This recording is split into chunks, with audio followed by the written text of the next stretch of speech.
Mä olen Kati ja puhun suomea vähän. Hyvä. Niin. Jutellaan suomeksi. Niin, vähän. Okei. Miksi puhut suomea? Mun ystävä on suomalainen. Okei. Ja mä katson suomalainen sarja joka päivä. I think you are crazy because it's the craziest language in the world and you know. Niin on. Tiedätkö Pasila-sarjan? Joo, mä en hirveästi tykkää siinä. Mä tiedän Pasila-sarjan. Okei, hyvä. You speak actually really well, you pronounce really well. Kiitos. It's not the easiest thing, I think it's the hardest after Chinese or something. So. niin. Nice. So mä haluan haastatella sulla suomeksi nyt.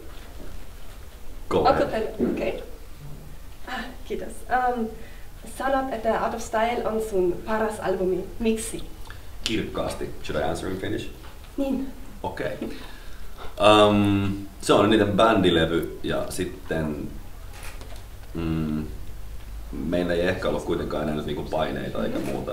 Tehtiin vaan musiikkia ja se tulee ehkä eniten sydämestä.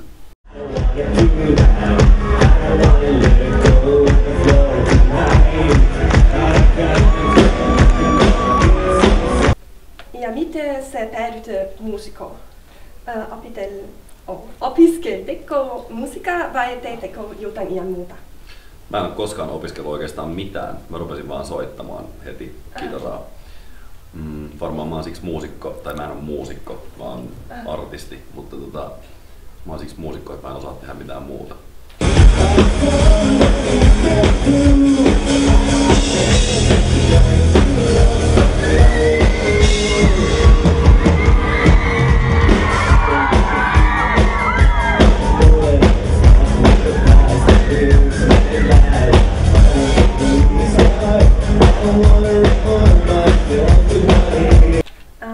Ja miten sun...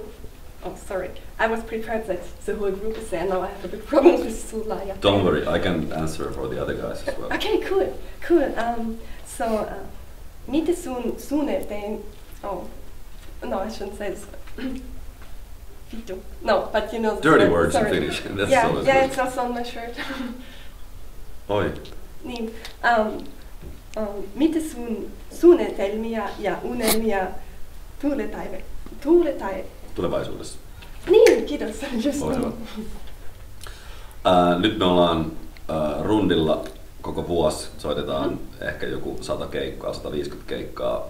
20 maata mun mielestä on nyt siinä eri puolilla Eurooppaa ja vähän lomaillaan välillä ja tehdään uutta musiikkia hiljalleen. Cool. Niin, paljon kiitoksia. Kiitos. Ja oikein hyvä konserttimatka. Samoin, kiitos.